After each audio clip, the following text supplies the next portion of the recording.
భాగవతంలో శ్రీకృష్ణ లీలలకి ఎనలేని ప్రాధాన్యం ఉన్నది.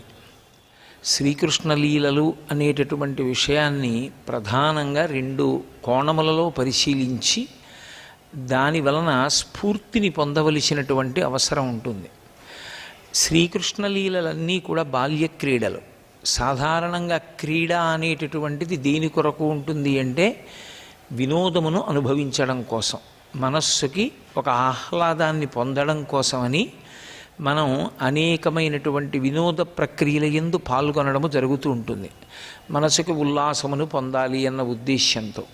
మీరు భాగవతంలో శ్రీకృష్ణ పరమాత్మ మనసుకి ఉల్లాసాన్ని దేని చేత పొందాడు అన్నది పరిశీలనం చేస్తే అసలు ఆయన క్రీడలన్నీ, ఆయన ఆటలన్నీ, ఆయన లీలలన్నీ, ఆయన చేష్టితములన్నీ పరోపకారములు. కేవలము ఇతరులకు ఉపకారం చేయడంలో ఆయన ఆనందాన్ని పొందాడు. ఇతరులకు ఉపకారాన్ని చెయ్యడంలో ఆయన ఎనలేని సంతోషాన్ని పొందాడు. అలా సంతోషాన్ని పొంది అలా ఆనందాన్ని పొందడానికి బాల్య క్రీడల్ని చేశాడు తప్ప కేవలముగా ఏదో తనకి వినోదాన్ని పొందడం కోసం మాత్రమే చేసినవి కావు.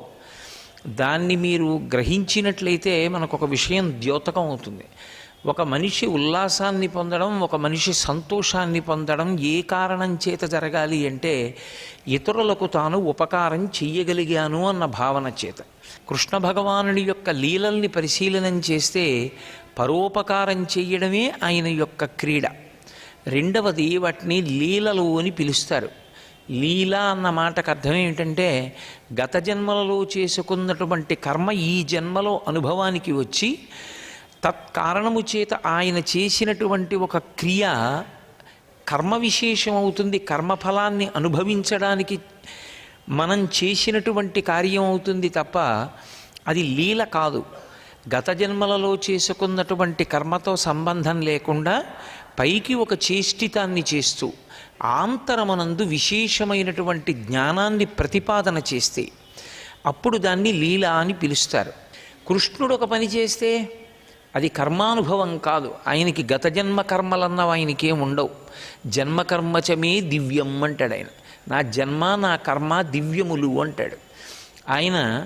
గత జన్మలలో కర్మ ఉండిపోయి అది అనుభవించడానికి శరీరాన్ని పొందినవాడు కాడు, ధర్మాన్ని నిలబెట్టడానికి శరీరాన్ని పొందినవాడు.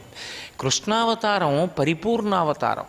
పరిపూర్ణావతారమైనటువంటి కృష్ణావతారంలో ఆయన చేసినటువంటి లీలలు బాహ్యమునందు ఎంత మధురాతి మధురములుగా ఉంటాయో, అవి మనస్సుని హత్తుకునేటట్టుగా ఉంటాయో, దాని యొక్క ఆంతర విశేషమును విచారణ చేసినప్పుడు అందులో దొరికేటటువంటి జ్ఞానము మనిషిని సమున్నతమైనటువంటి స్థానం వైపుకి నడిపిస్తుంది.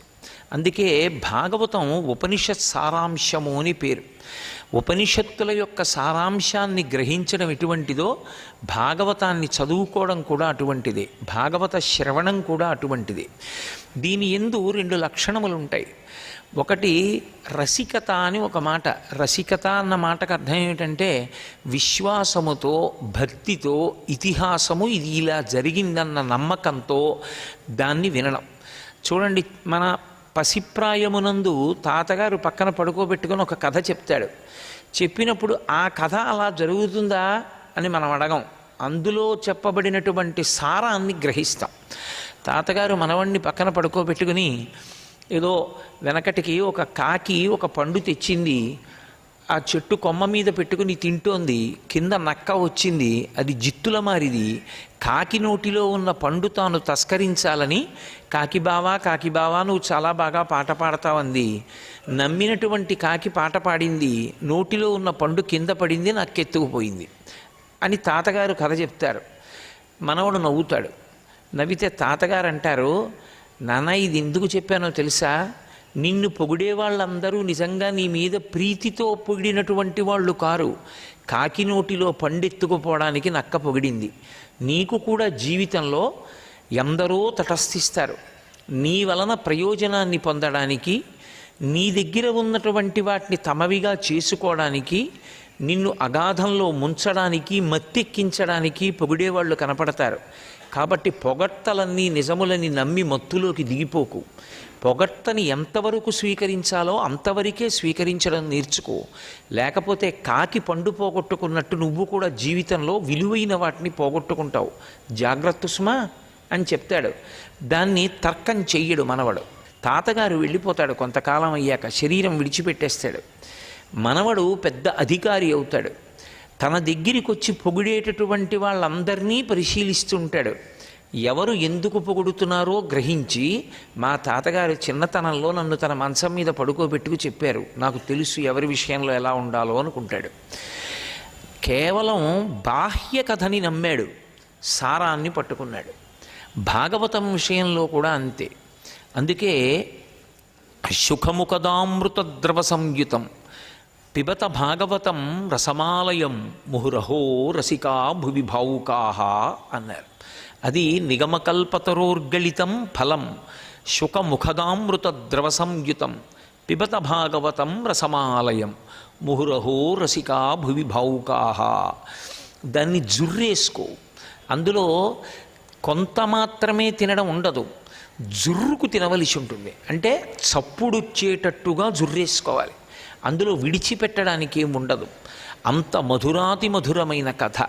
లోపల ప్రతిపాదింపబడినటువంటి సారాంశము, లోపల ఉన్నటువంటి జ్ఞానభాగము అందినా అందకపోయినా భాగవతంలో శ్రీకృష్ణ పరమాత్మ చేసినటువంటి బాల్య క్రీడలయందు ఉన్నటువంటి విశేషమేమి అంటే, ఆయన చేసినటువంటి లీలలు మనసుని హత్తుకుంటాయి. సర్వం శ్రీ ఉమామహేశ్వర పరబ్రహ్మార్పణమస్తు. స్వస్తి.